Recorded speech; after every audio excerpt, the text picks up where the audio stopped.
Olá a todos, estamos aí para mais uma aula de Direito ao Trabalho, hoje para tratar de um assunto, tá, que vai ter várias ramificações, que é a duração do trabalho, jornada de trabalho, horas extras, adicional noturno, intervalo e as suas regras com relação a essa contagem de tempo. E é interessante ter essas regras sobre jornada de duração do contrato de trabalho, porque são regras que vêm da medicina e segurança do trabalho. Envolvem períodos. Nós estudamos no início da matéria que na evolução histórica do direito do trabalho, muitos períodos foram predatórios para os trabalhadores, jornadas exaustivas de, na média, ali, 16 horas, tendo exemplos até de jornadas de trabalho de 18 horas. Então, se o dia tem 24 horas, sobraria o quê? 6 horas para o empregado descansar, dormir em casa, então ele nem ia, ele praticamente morava, dormia na fábrica.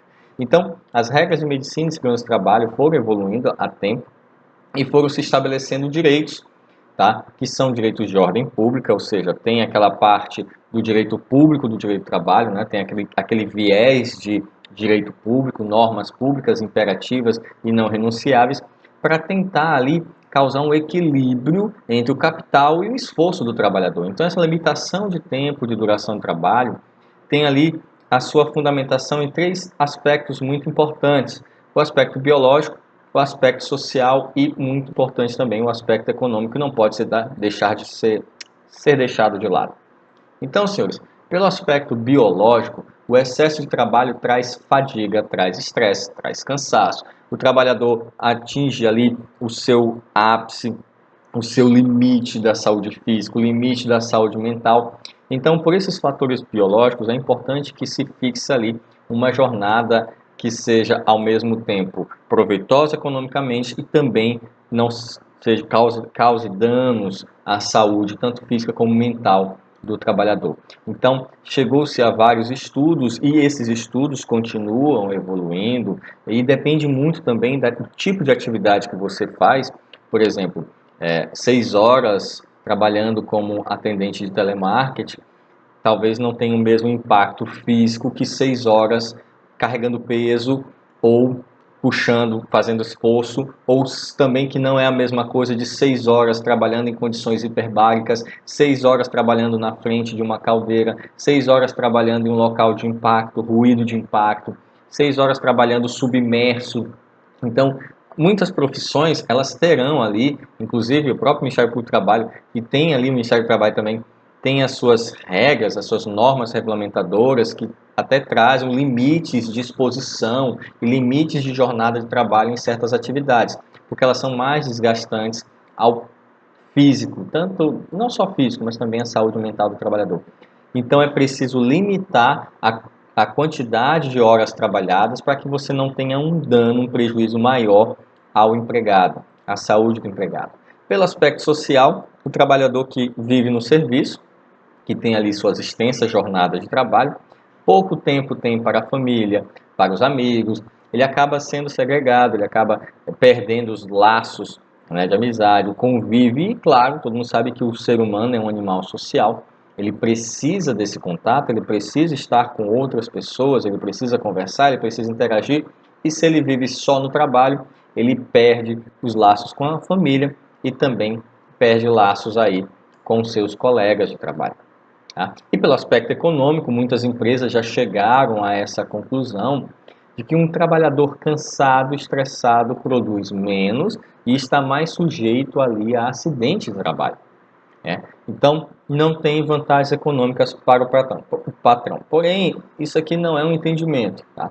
Muitos empregadores ainda não tiveram essa visão de que o empregado cansado ele está mais sujeito a doenças, ele vai faltar mais, ele vai produzir em menor quantidade e ele está mais sujeito a sofrer acidentes de trabalho. Então veja, imagine um motorista de caminhão de uma transportadora que faz ali longas viagens de 12, 14 horas, uma hora ele pode cochilar no volante e acabar causando um grave acidente, perder a vida, colocar em risco a vida de outra pessoa. Então vejam que são questões importantíssimas que servem para limitar. E o empregador que tem essa visão, que o empregado descansado, saudável, rende mais, ele consegue aumentar até a produtividade desse empregado e, consequência, a produtividade também da empresa. Então vamos aos conceitos dos termos que eu falei no início da aula. Primeiro, Jornada de trabalho. O que seria essa jornada de trabalho? Jornada vem do francês jour, ou journée, ou do italiano diurno, ou diurnata. Jornada significa a duração diária do seu trabalho. Então vamos lá. Um trabalhador comum tem ali uma jornada de 8 horas diárias. Então essa é a jornada de trabalho dele, 8 horas diárias. A jornada ela fala com respeito ao número de horas diárias trabalhadas, ou seja, o número em que o trabalhador está à disposição do seu empregador, à disposição da empresa. Pode ser uma jornada de 4 horas, que a gente chama de meio turno, pode ser uma jornada de 6 horas, pode ser uma jornada de 8 horas, pode ser uma jornada de 12 por 36 de descanso.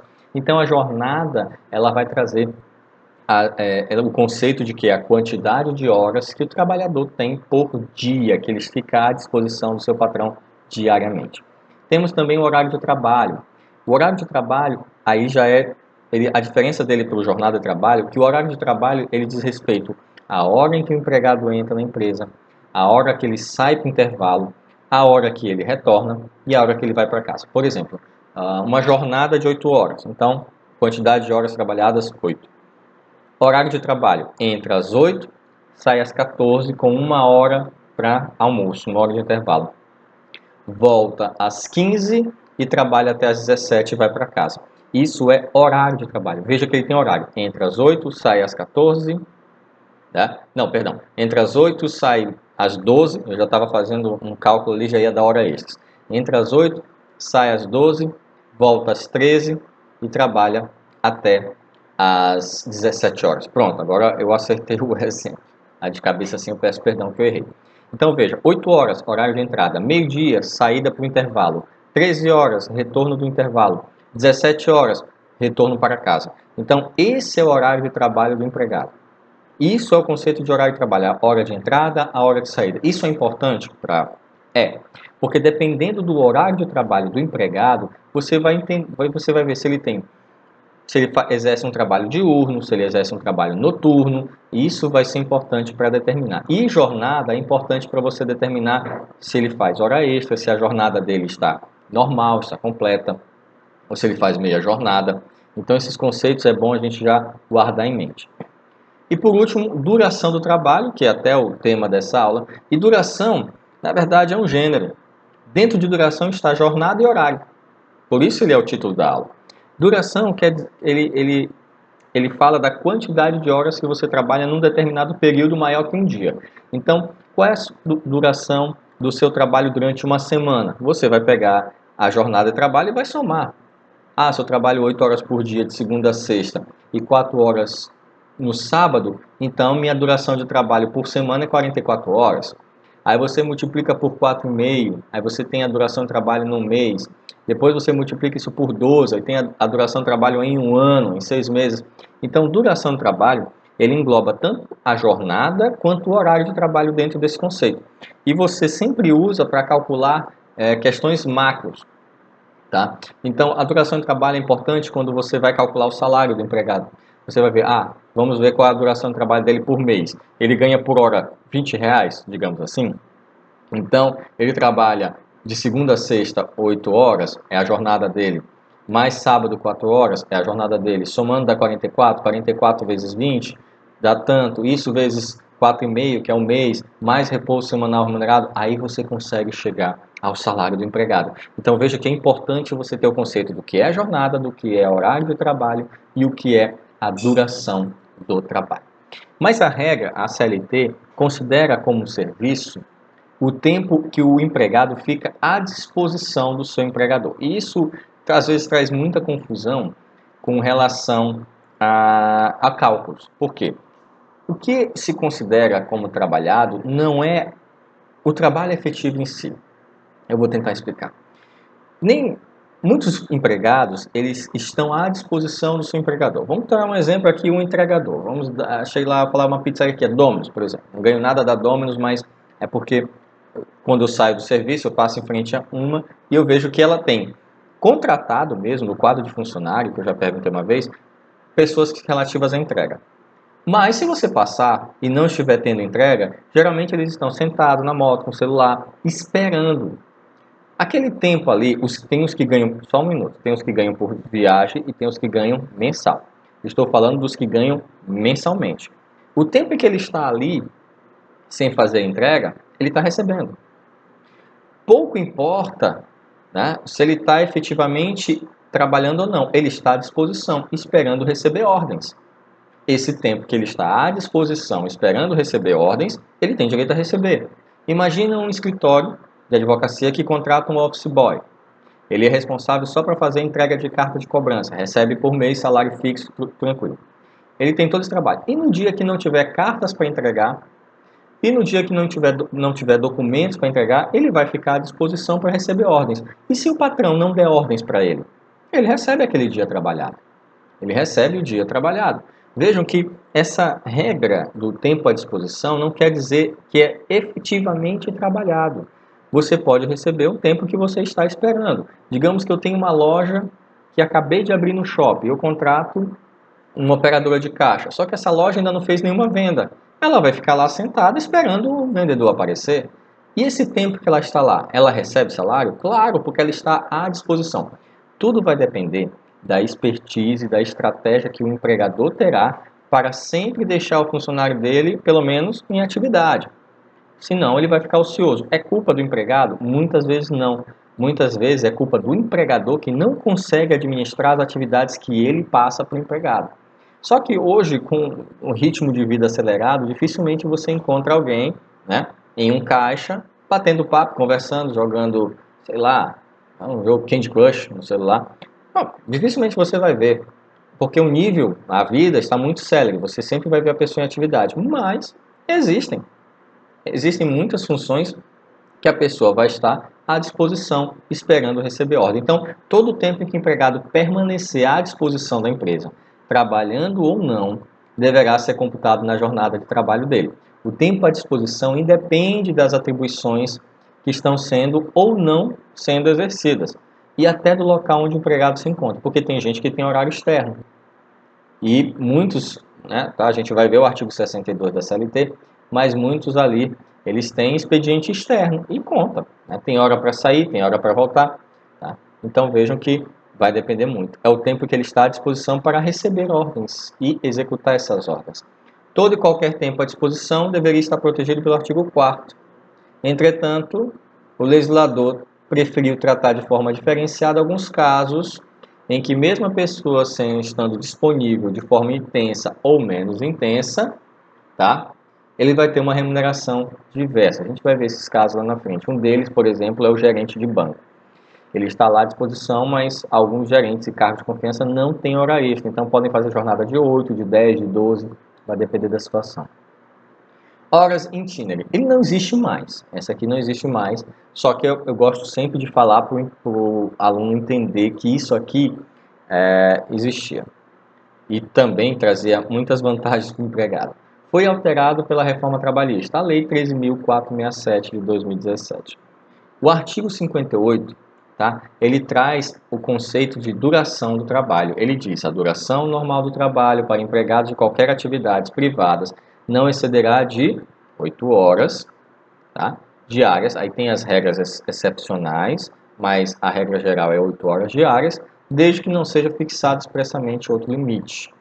E o parágrafo 2º, o tempo despendido pelo empregado desde a sua residência até a efetiva ocupação do posto de trabalho e para o seu retorno, caminhando ou por qualquer meio de transporte, inclusive fornecido pela empresa, não será computado na jornada de trabalho, por não ser tempo à disposição do empregador. Aí muitas pessoas me perguntam: professor, não é mais tempo à disposição do empregador, então não vai ser remunerado. Acontecia isso? Acontecia. Na cidade onde eu moro, e a maioria dos meus alunos também, vou parar um pouquinho porque está balançando muito a câmera. Pronto, melhorou. Na cidade onde eu moro, e onde meus alunos também, a maioria faz parte, existia uma empresa, não vou falar o nome, que tinha um ônibus que transportava seus funcionários, porque ela ficava muito distante, ficava na BR praticamente. E nessa época não tinha ônibus que chegava até lá.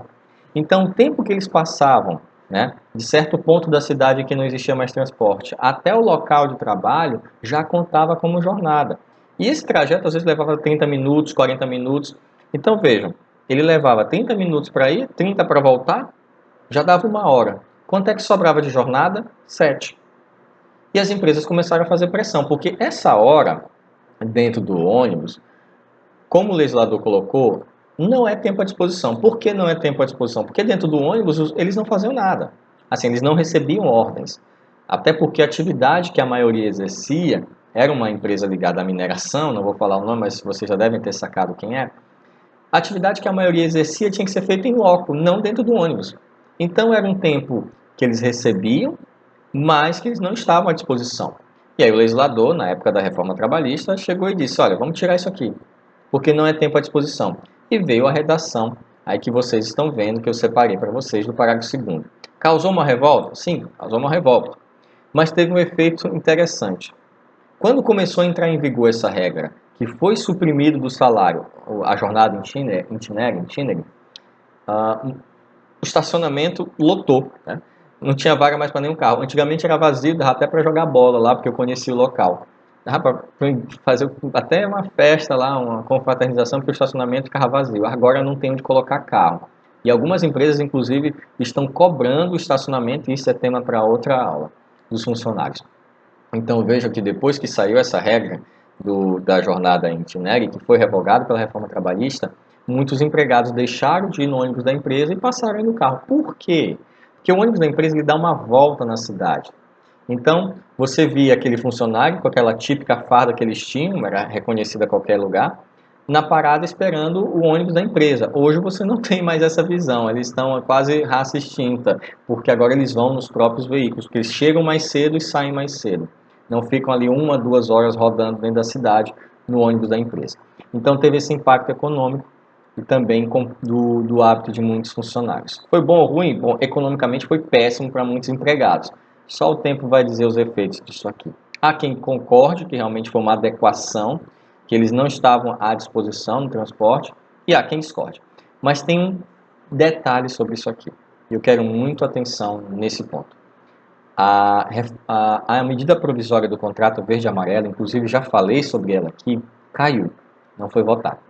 E essa medida provisória, ela trazia uma regra interessante, que o acidente entre a residência e o local de trabalho não caracterizava mais acidente de trabalho. Tá? Houve uma mudança nessa regra.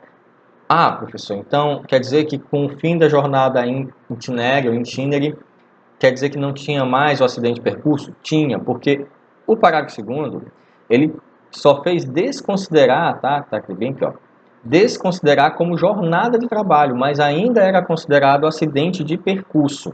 A medida provisória 905 tirou o acidente de percurso, descaracterizou, e aí por um período não foi considerado mais acidente, a pessoa que sofreu um acidente no caminho do serviço, não foi considerado feito para acidente no percurso para efeitos previdenciários, e com a queda da medida provisória 905 volta a ser considerado acidente de percurso mais uma vez. Então vejam que tem essa confusão. Não é muito afeto a nosso assunto de hoje, mas é uma curiosidade, já que eu estou falando de percurso, falar que houve essa confusão. Entrou a medida provisória 905, deixou de ser considerado acidente de trabalho. Saiu a medida provisória 905, voltou a ser considerado acidente de percurso. Então teve essa pequena mudança aí. Essas pequenas mudanças. Intervalo. Bom, intervalo é aquele período que você tem de descanso entre uma jornada, entre um horário e outro. Esse intervalo, regra geral, não pode exceder, não pode exceder 2 horas, nem pode ser inferior a 1 hora, salvo acordo escrito ou contrato coletivo. Posso diminuir? Posso. Tem regras? Tem.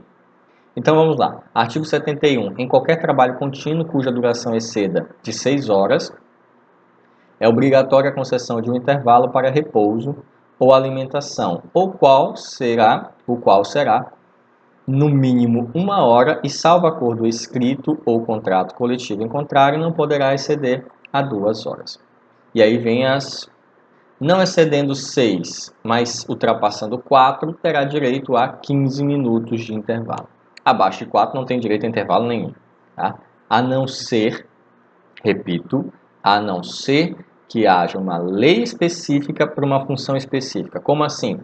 Existe uma norma, por exemplo, para os que trabalham em calor, em caldeiras, que eles têm que ter intervalos a cada fração de minutos, dependendo da temperatura de exposição deles. Porque eles não vão ficar, por exemplo, 4 horas na frente de uma caldeira que ele vai desidratar e morrer. Então, vejam que para cada função esses intervalos podem ser, tá? Eles podem ser acrescidos, vai depender muito de cada situação, mas a regra geral é essa. Bom? A regra geral é esta. E um detalhe importante, os intervalos de descanso não serão computados na duração do trabalho, regra geral também. Tá? Não serão computados, ou seja, aquela 1 hora que o funcionário fica ali para sua refeição, não conta como tempo de serviço. Então vejam, a duração do trabalho é 8? É 8. O cara entra às 8 e sai às 17. O correto, se fosse corrida, era entrar às 8 e sair às 16. Mas como a hora de intervalo não conta como tempo de serviço, então pula essa hora de 8 às 12, de 13 às 17. Essa hora você pula. Tá? Parágrafo 4º, eu pulei o terceiro, mas logo para o quarto, porque é mais interessante. A não concessão ou concessão parcial do intervalo entre a jornada, mínimo para repouso e alimentação, a empregados urbanos e rurais implica o pagamento de natureza indenizatória. Mudança na reforma trabalhista e merece aqui um cuidado. Não tem mais natureza salarial desde 2017 essa supressão de intervalo. Como era a regra anterior? A regra anterior era a seguinte: o empregado que não tivesse gozado todo o intervalo, ele usou ali só 30 minutos, 20 minutos, faltou ali 40, faltou 30 minutos, ele recebia a hora extra cheia e tinha natureza salarial, inclusive poderia integrar salário. Agora, com a mudança na reforma trabalhista, primeiro item tem natureza indenizatória, não tem natureza salarial, não tem reflexos. 2. É apenas o período suprimido, com acréscimo de 50%. Como assim? Quer dizer que se o empregador chamar o empregado faltando 10 minutos para acabar o intervalo dele, é intervalo suprimido? É, mas ele só vai receber 10 minutos de hora extra. Antigamente, se faltava 10 minutos, o empregador chamasse, o empregado recebia a hora cheia, completa. Agora, o empregado só vai receber os minutos que foram suprimidos. Eu imagino a dor de cabeça para calcular isso aqui, né? E também provar. Mas, houve então essas duas alterações. Primeiro, agora é natureza indenizatória e segundo, só tem direito ao período que foi suprimido. Trabalho noturno. Bom, agora vamos falar um pouco sobre o trabalho noturno, mas eu peço que você preste muita atenção porque essa área aqui vai ter várias decisões, várias idas e vindas que vão acabar alterando muito o contexto do trabalho noturno. Então, primeiro eu vou mostrar o trecho da CLT, alguns julgados do TST e no final como essa questão está sendo debatida hoje em dia, tá? Então vamos lá. Trabalho noturno, regra, interpretação da CLT no artigo 73. Salvo nos casos de revezamento semanal ou quinzenal, o trabalho noturno terá remuneração superior à do diurno e, para esse efeito, sua remuneração terá um acréscimo de 20%, pelo menos sobre a hora diurna. Então, o trabalhador que trabalha à noite, por questões fisiológicas, questões até do estresse, do cansaço, da fadiga, ele tem uma remuneração da sua hora de trabalho maior do que aquele que trabalha na mesma função pela manhã. Então, é no mínimo 20%. Há convenções, há acordos coletivos, depende muito de cada função, de cada situação, que pode aumentar aí esse percentual de 20, 30, 50. Eu, por exemplo, já tive alunos que recebiam 75% de adicional noturno. Vai depender muito também até da exposição, da função e do período no qual a pessoa está inserida. Então, são trabalhos, tá? E prestem muita atenção para esse primeiro trecho. Eu vou marcar aqui essa parte que fala com relação a revezamento semanal. E lá na frente eu vou tratar disso novamente. Então, a redação do artigo 73 da CLT diz: salvo nos casos de revezamento semanal ou quinzenal, o trabalho noturno terá uma remuneração superior à do diurno e, para esse efeito, sua remuneração terá um acréscimo de 20% sobre o valor da hora normal. Então, aí passou das 22 para empregados urbanos, tá? Empregados urbanos, vamos nos ater agora a empregados urbanos. Os rurais, eles têm horários diferenciados, a gente vai falar disso mais tarde. mas a hora de trabalho noturno será computada como de 52 minutos e 30 segundos. Tem exceções. E eu vou explicar aqui. Isso aqui vai para uma regra que leva muito em consideração o aspecto fisiológico que eu já falei no começo da aula. A hora noturna, regra geral, ela é menor que a hora diurna. Então, vamos ter de um lado aqui o relógio. Vamos ter aqui de um lado o relógio, tá? A hora de 60 minutos, e do outro lado a hora noturna. Então, para um empregado que não está no regime de adicional noturno, de trabalho noturno, a hora dele tem 60 minutos. Mas aquele que trabalha a partir das 22 até as 5 da manhã do dia seguinte, a hora dele é menor, 52 minutos e 30 segundos. A diferença dele para um empregado, numa situação normal, é de 7 minutos e 30 segundos de saldo. Então, sobram ali 7 minutos e 30 segundos a cada hora trabalhada. Se você pegar esse saldo de 7 minutos e 30 segundos e somar com a próxima hora, dá 15 minutos. Então, quando um trabalhador em horário normal completou 2 horas de relógio, para um trabalhador noturno que tem a sua jornada reduzida, ele terá completado 2 horas e 15 minutos. Quando o trabalhador normal, diurno, completou 3 horas de relógio, o trabalhador noturno vai ter completado ali 3 horas e 30, 15 mais 7, 22 minutos, 21 minutos e 30 segundos. 22 minutos e 30 segundos.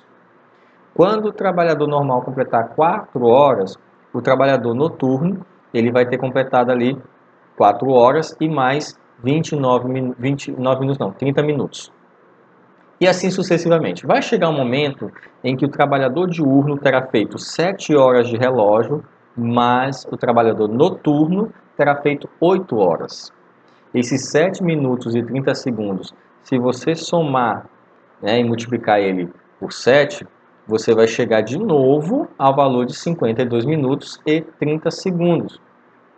Então vejam que esse saldo acaba complementando uma hora em favor daquele empregado. Então, por isso que a sua jornada é dito como jornada reduzida.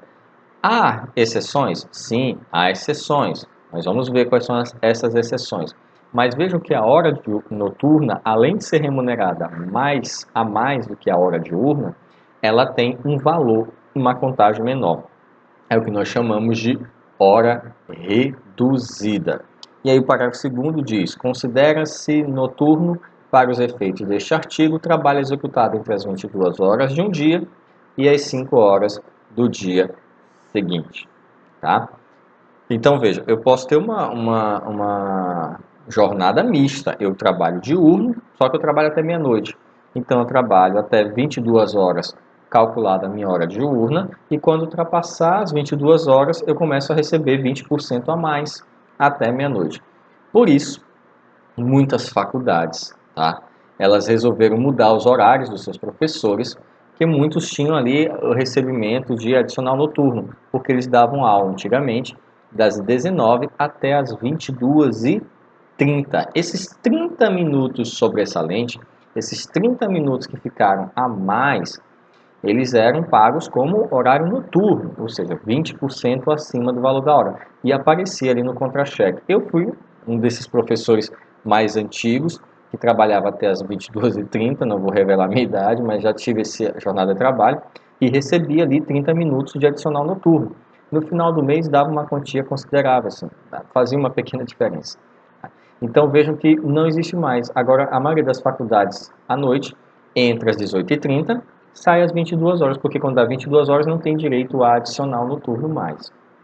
Bom, mesmo que seja uma jornada mista. Então no meu contra-cheque vinha separado hora diurna e lá no final vinha hora noturna, mas eram outras instituições. Hoje em dia praticamente já está baselado ali que é das 18h30 até às 22 horas e o professor não tem mais direito a adicional noturno porque não trabalha após as 22. Então o horário para empregado urbano é esse, das 22 às 5 da manhã. E aí vem os turnos ininterruptos de revezamento, como eu falei anteriormente na redação do artigo 73. O que seriam esses turnos ininterruptos de revezamento? É a troca contínua de horário de trabalho, de forma que o empregado ele vai trabalhar em todos os horários. Como é que funciona? Uma equipe trabalha num período de manhã, outra trabalha no período da tarde e a terceira trabalha no período à noite. E elas ficam se revezando, trocando. A da manhã vai para a tarde, a da tarde vai para a noite e assim sucessivamente. Há esta troca. Tá? Para que geralmente acontece em locais em que a atividade não pode parar, por questões mais variadas possíveis. Indústria, alguns comércios, farmácias, etc. A atividade não pode parar. Então, são equipes que vão uma rendendo a outra. Tá? Só que quanto mais intensa for essa troca, quanto mais intenso for esse revezamento, pior para o empregado. Porque vai afetando as suas condições físicas, vai afetando a sua condição mental, isso vai trazer problemas patológicos. Esse revezamento deixa qualquer pessoa maluca. Uma hora trabalha de manhã, uma hora trabalha à noite, outra hora trabalha à tarde. Isso mexe com todo o relógio biológico do trabalhador. Então o revezamento ele pode ser, anote aí, semanal, quinzenal ou mensal. Existem muitos empregadores que gostam de dar uma desperto e fazem revezamento bimestral para tentar ali burlar a legislação trabalhista, fugir ali da jornada reduzida, tá? Ato que vem sendo derrubado por várias e várias decisões. Então, o trabalhador ininterrupto ou em modo de revezamento, ele tem ali a sua jornada reduzida. Porém, criou-se uma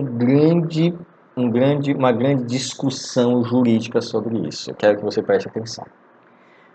Existe uma súmula 112 do TST que diz que aquelas pessoas que trabalham, tá, em dutos petrolíferos, atividade de exploração, perfuração, produção, refinação do petróleo, industrialização do xisto, indústria petroquímica, transporte de petróleo e seus derivados por meio de dutos, eles têm uma regulação própria que é regulada pela Lei 5811 de 72.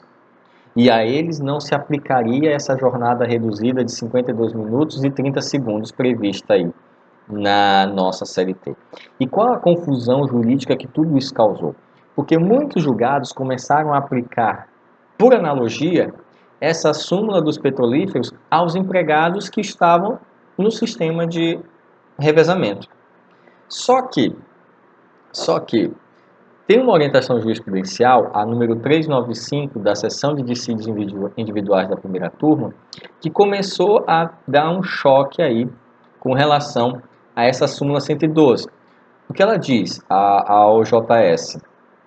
O trabalho em regime de turnos ininterruptos de revezamento não retira o direito à hora noturna reduzida, não havendo incompatibilidade entre as disposições contidas no artigo 73 e 7º da Constituição Federal de 88. Então vejam que houve um tempo, essa orientação é de 2010, mas houve um tempo em que começou a perdurar que esses trabalhadores de revezamento eram equiparados aos que estavam na súmula 112. Só que depois de um tempo, veio a orientação jurisprudencial em 2010 e disse não, eles não são equiparados, porque o que a lei não excetua não é regra. Então, se a lei não tratou especificamente desses tipos de empregados, então por que aplicar a redação da súmula a eles? Então, houve essa discussão doutrinária com relação à súmula 112, que não permite redução de jornada de trabalho, essa hora reduzida de 52 minutos e 30 segundos e mais a redução para 6 horas ao trabalhador de revezamento, por força de uma equiparação, de uma aplicação análoga, tá? E aí veio a orientação jurisprudencial número 395 do TST de 2010 que disse não, trabalho em regime de turnos ininterruptos de revezamento, que é esse que vai trocando as equipes, não retira o direito à hora noturna reduzida, ou seja, continua tendo direito aos 52 minutos e 30 segundos. Aí vem a segunda discussão, né? Esses turnos fixos em atividades ininterruptas são onde turmas de trabalhadores, eles fazem ali, eles acabam se revezando sucessivamente e não ensejam aplicação da benesse. Preste bem atenção. Isso seria a redação do artigo 73. Eu vou até voltar aqui. Por quê? Porque o artigo 73 diz, salvo nos casos de revezamento semanal ou quinzenal. Pois bem, o STF resolveu entrar nessa questão. Por quê? entraram com uma solicitação no STF de que isso seria inconstitucional. Por que seria inconstitucional? Porque o artigo 7º da Constituição Federal, ele garante ali o direito adicional noturno aos trabalhadores, tá? Ele garante o direito adicional noturno aos trabalhadores. Pois bem, se é aos trabalhadores, a Constituição Federal não excetua quais vão receber ou não, garante. Então, houve um debate se o artigo 73, este bem aqui, tá, da CLT, se ele realmente era constitucional ou não. Se esse trecho bem aqui era constitucional ou não. Por quê? Porque o artigo 7º da Constituição Federal, ele é bem evidente quando fala, tá, de adicional noturno. Então fica o texto da Constituição Federal entrando em choque com a CLT. Lembrando, você deve lembrar bem, que a CLT ela é anterior à Constituição Federal. E aí fica o choque. É direito a todos os trabalhadores ou não? Vem aquela pergunta. E aí a súmula 213 do STF chegou e disse, olha, é devido ao adicional noturno, adicional de serviço noturno, ainda que sujeito, tá? Ainda que sujeito o empregado ao regime de revezamento, ainda que sujeito o empregado ao regime de revezamento. Então vejam que houve aí essa interpretação do STF, tá? Não é uma questão nova, tá? Não é uma questão nova, mas é com parte ao artigo 7º da Constituição Federal, que trata dos direitos dos trabalhadores, inclusive alguns direitos ali reservados aos funcionários públicos, servidores públicos também equiparados, que vão trazer aí a questão da aplicação do adicional noturno. Então vejam que, eu vou voltar aqui para que não haja confusão, a súmula e a OJS, ela fala com relação à redução da jornada, tá? Só que muito se discutiu o caput do 73 que fala, tá, da remuneração. Aí, senhores, o STF foi bem claro, é devido ao adicional de serviço noturno, ainda que sujeito empregado a regime de revezamento. Por quê? Porque o inciso 9 do artigo 7º da Constituição Federal, ele é claro ao dizer que são direitos dos trabalhadores urbanos e rurais, além de outros que visam a melhoria de sua condição social, inciso 9, remuneração do trabalho noturno superior ao do diurno. E a Constituição Federal não trouxe exceções. Esse choque se deve ao fato do artigo 73 ser anterior à Constituição Federal, tá? E o STF decidiu isso por força da súmula 103. Entendido isso aqui? Então pronto. Redução de jornada, redução da hora, né? Ou famosa hora reduzida ou hora noturna reduzida. É direito dos trabalhadores? Sim, mas preste atenção na súmula 112 do TST e na OJS 395 também do TST. E a remuneração? Quem está no sistema de revezamento, de turno ininterrupto de revezamento, vai sofrer essa penalidade, não vai ter direito ao acréscimo de 20%. Vou repetir aqui para ficar bem claro. Os trabalhadores em turnos ininterruptos de revezamento não terão direito ao acréscimo dos 20%, conforme a redação do artigo 73 da CLT. Errado, eles terão direito sim. Por quê? Porque o STF já pacificou a matéria, que é devido ao adicional do serviço noturno, ainda que o sujeito empregado esteja em regime de revezamento. Então tome muito cuidado, porque o texto da CLT ainda continua lá, o artigo 73, mas a súmula do STF já derrubou este entendimento, ok? Perfeito? Vamos prosseguir.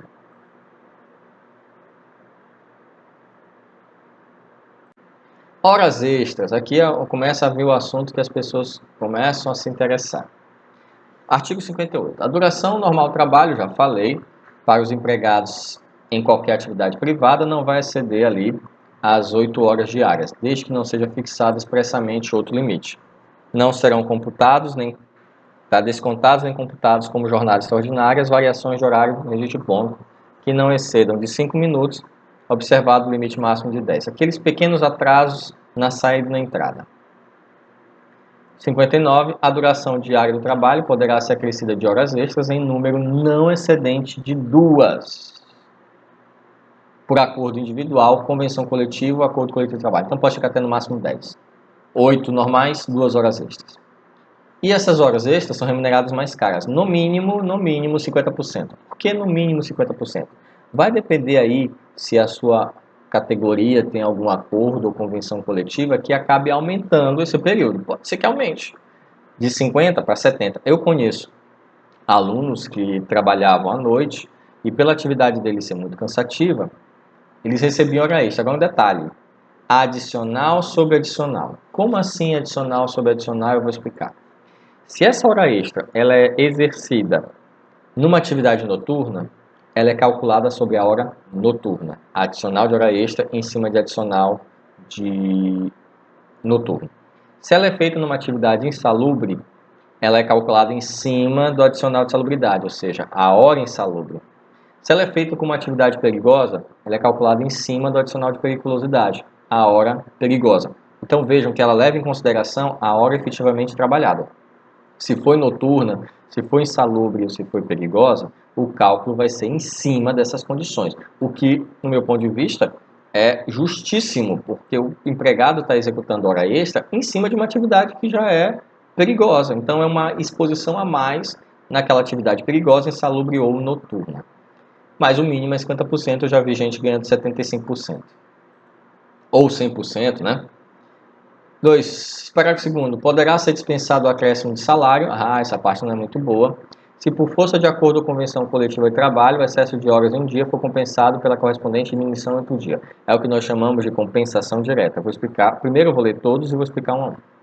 De maneira que não exceda no período máximo de um ano a soma das jornadas semanais de trabalho prevista, nem seja ultrapassado o limite máximo de 10 horas.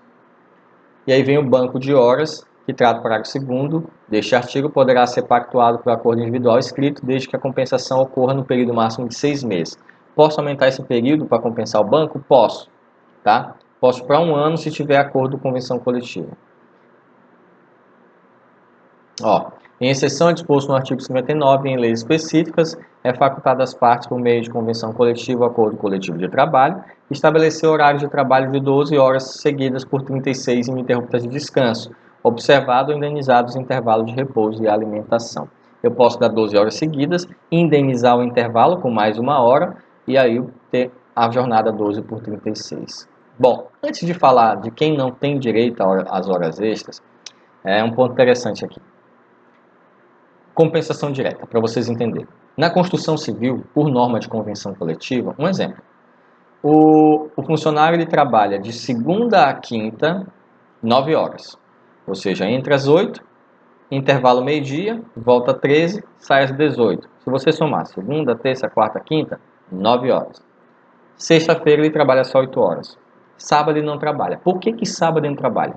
Porque no sábado ele já compensou trabalhando segunda, terça, quarta, quinta. Some uma hora extra na segunda, uma hora extra na terça, uma hora extra na quarta, uma hora extra na quinta. Isso depois que você soma tudo, dá 4 horas. Que 4 horas são essas? São justamente as 4 horas do sábado. Justamente as 4 horas do sábado. Por isso que ele não trabalha no sábado. Ele já compensou diretamente na segunda, na terça, na quarta e na quinta. Tá? Fez uma compensação. Também posso fazer uma compensação não tão direta assim.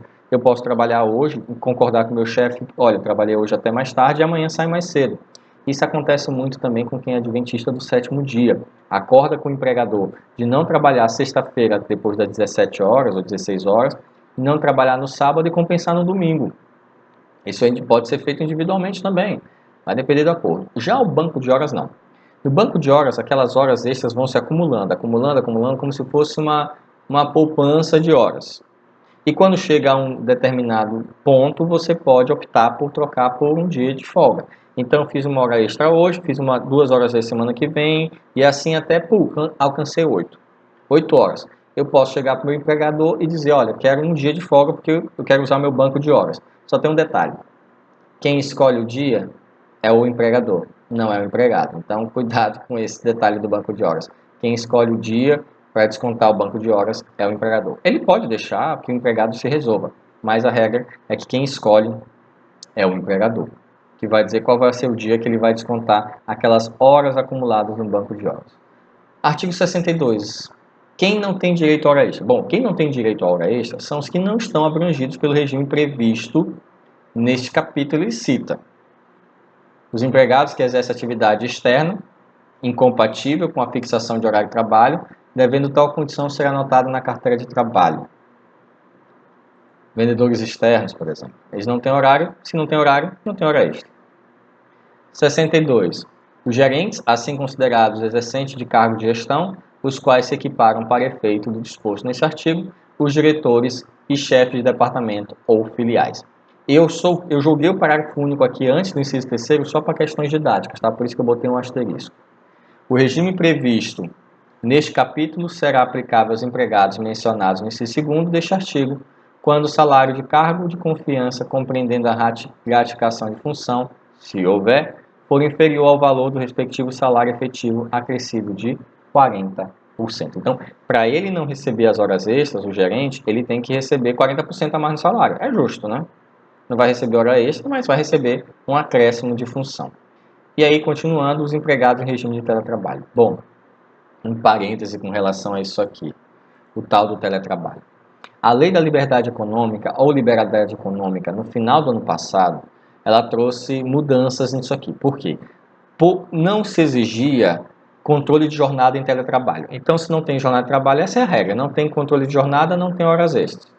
Infelizmente.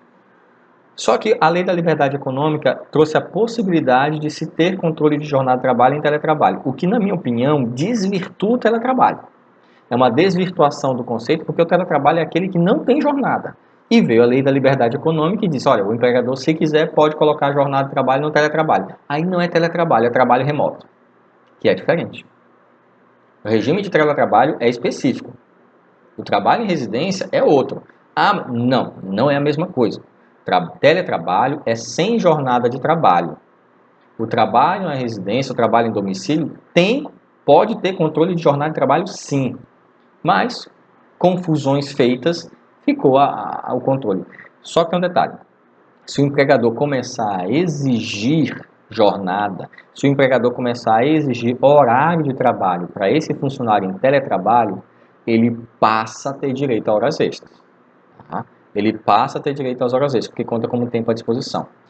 E outro detalhe, segundo detalhe, a medida provisória que nós estamos, por conta do período da pandemia, a 927, ela tirou qualquer possibilidade de horas extras para quem está no regime trabalhando a domicílio, durante a pandemia.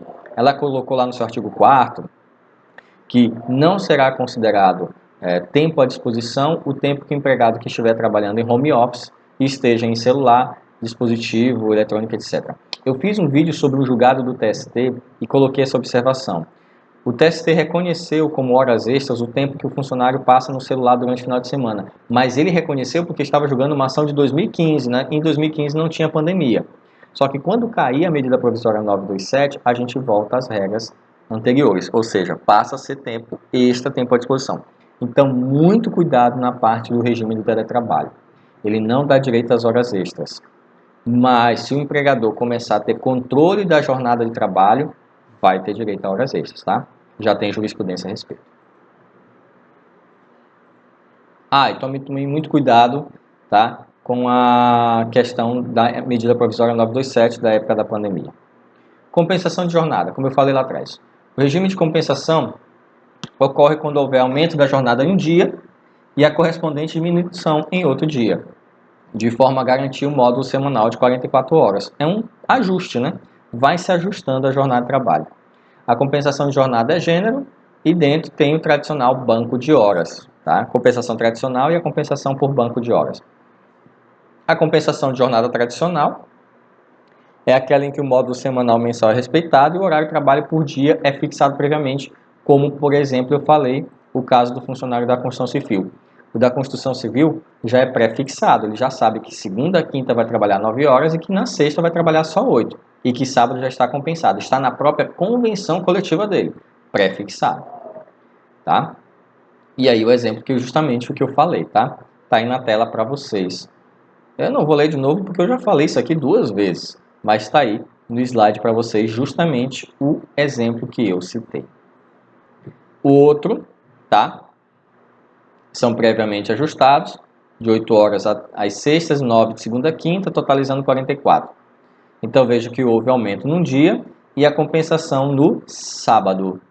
Tá? Houve uma redistribuição, na verdade houve uma redistribuição nas horas. Aí tudo bem, não paga essa nona hora, não é paga como hora extra. Compensação de jornada, aí já é outro exemplo.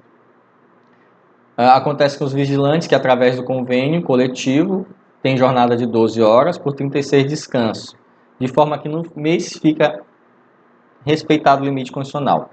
Já o banco de horas, criado por uma medida provisória em 98, tá?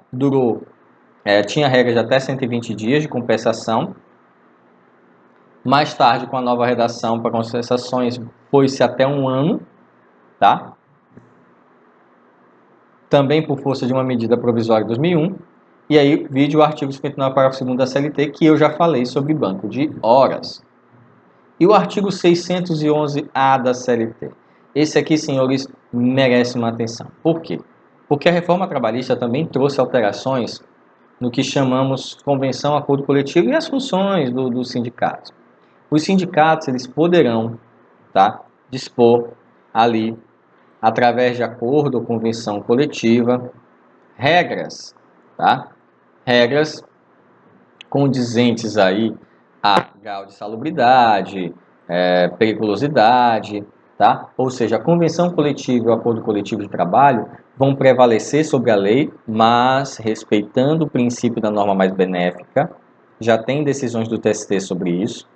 Quando elas dispuserem sobre pacto quanto à jornada de trabalho, observados os limites constitucionais, banco de horas anual e intervalo entre a jornada. Não são só esses incisos, mas os 3 primeiros, tá? Inciso 1, 2 e 3, é que nos traz mais interesse, do artigo 611-A.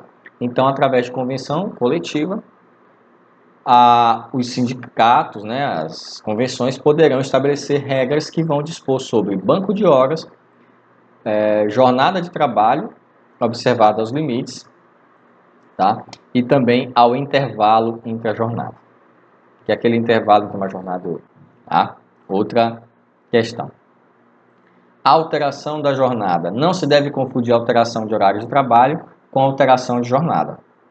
A mudança no horário de entrada e saída não se gera muito efeito, a não ser que você caia ali no adicional noturno. É possível mudar os horários de trabalho mesmo que contrarie o empregado. É um poder potestativo do empregador. Então, se eu tenho um funcionário que entra às 8 e sai às 17, se eu quiser eu posso mudar o horário de trabalho dele. Entrar às 9 e sair às 18. Problema do empregado. É um direito potestativo do empregador. Tá?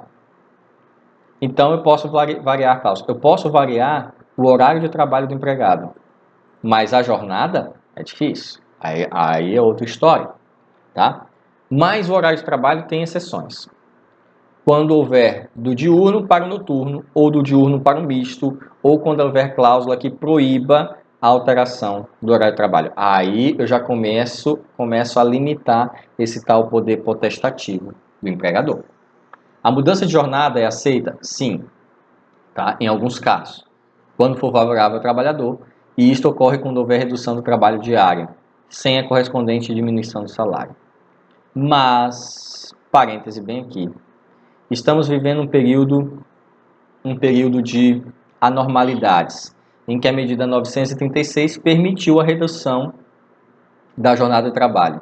Mas percebam que ela permitiu a redução da jornada de trabalho, mas veio com uma contrapartida, uma compensação pelo governo. Só que essa compensação não tem natureza salarial, tá? Não tem natureza salarial.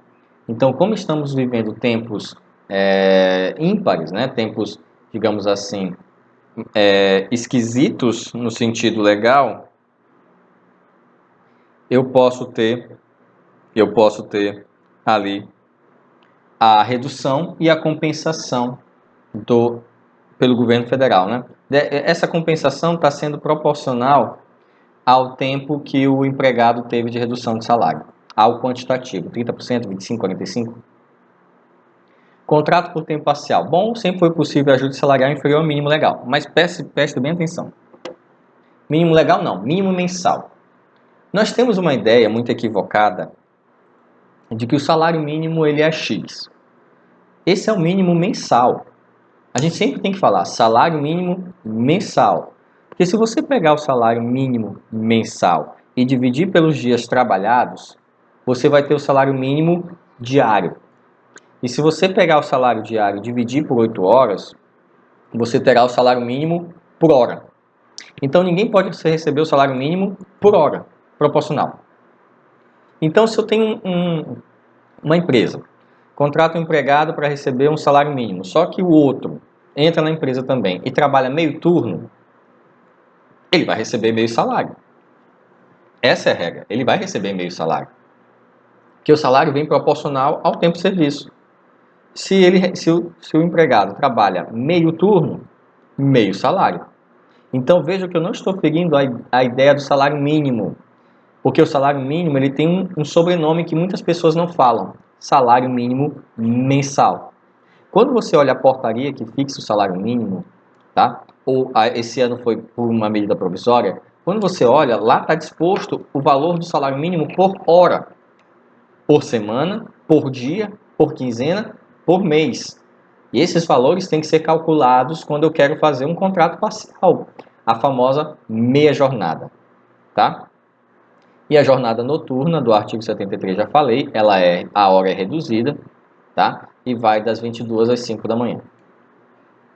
E como eu falei anteriormente, só para fixar, a hora extra noturna, de acordo com o parágrafo 5º do artigo 73, as prorrogações do trabalho noturno aplicam-se às benesses contidas relativas a horas extras, e a jurisprudência majoritária já deu ao dispositivo legal outra interpretação de que, como o trabalho extra prestado após as 5 horas da manhã, depois de cumprida integralmente a jornada noturna, deverá ser considerado ficticiamente noturno, apesar de ser de fato diurno. Olha que coisa interessante, súmula 60. Então, se eu entro às 3 da manhã e trabalho, deu 5 da manhã, meu horário começa a ser diurno. Só que se eu já venho de uma jornada noturna, a jurisprudência diz, não, para esse empregado que já vem de uma jornada noturna, a hora extra dele vai ser pago como hora noturna. Tá? Por quê? Porque ele já vem de uma jornada desgastante. E se a hora extra, vejam só, a hora extra é 50%, a hora noturna 20%. Então, passa às 5 da manhã, eu perco os 20%, fico só com 50%? Não. Porque eu venho de um pique, de um embalo, de uma jornada cansativa, então o TST já entendeu que tem direito a hora extra em cima da hora noturna, mesmo que passe das 5 da manhã, se eu já vinha de uma jornada noturna. Bom, e aí, o artigo 62 são aqueles trabalhadores que são excluídos, tá? Eu já falei sobre eles lá atrás. E o repouso semanal remunerado. Conceito do que é repouso semanal remunerado. A doutrina tem denominado o repouso semanal remunerado de diversas maneiras. Se você pegar livros aí, vários vão dizer que ele é o repouso semanal remunerado, o RSR. Ele também é chamado de descanso semanal remunerado, DSR. Repouso hebdomadário, tá? Que foi um termo utilizado na Constituição de 34, muitas pessoas ainda utilizam. Folga semanal, repouso dominical, e tem o nome repouso dominical, eu vou explicar, porque preferencialmente ele recai ao domingo. Descanso dominical, descanso semanal, repouso semanal, bom, várias denominações, mas são todas sinônimos, tá? Mas o termo mais comum é utilizado pela Constituição Federal no artigo 7º, inciso 15º, inciso 15, repouso semanal remunerado. Todo período de descanso, seja ele entre um dia e o outro de trabalho, dentro da jornada semanal ou anual, tem a finalidade de proporcionar ao empregado uma folga para repor as energias gastas pela execução dos serviços. Ou seja, mais uma vez se considerou aqui o fator fisiológico, tá? E também permitir a convivência do trabalhador com sua família, com a sociedade, fator social. E aumentar o rendimento, pois o empregado descansado produz mais. Então, geralmente na sexta nós produzimos um pouco menos, já estamos cansados, mas quando chega na segunda, a ideia é que a gente produza melhor. Mas o problema é que às vezes o domingo da pessoa é tão cansativo que na segunda ela está pior que na sexta. Aí é pessoal. O repouso semanal remunerado, de 24 horas consecutivas, no 7º dia, é um direito irrenunciável, é um direito constitucional do trabalhador, constitui uma norma de ordem pública determinada e destinada a proteger a saúde física, mental e social do trabalhador. O repouso hebdomadário remunerado é um direito do trabalhador e se caracteriza como interrupção do contrato de trabalho, porque ele recebe por esse, né? Ele recebe nesse dia. Pois mesmo sem trabalhar no dia de descanso, se preenchidos os requisitos, ou seja, ele não teve nenhuma falta durante a semana, o empregado recebe o salário correspondente a este dia, que é computado ao tempo de serviço. Por se tratar de norma que visa assegurar a saúde do trabalhador, é um direito irrenunciável. Em relação ao empregador, constitui-se uma obrigação a conceder uma folga semanal de 24 horas consecutiva após 6 dias de efetivo serviço. Bom, essas eram as considerações que eu tinha para falar a respeito de jornada, de horário, de jornada de trabalho, horas extras, intervalo, tempo à disposição, tá? Esses conceitos. Lembrando que qualquer pergunta ou dúvida vocês podem postar nos comentários ou nos nossos canais oficiais de comunicação também, que eu vou responder. A gente se vê, até a próxima aula.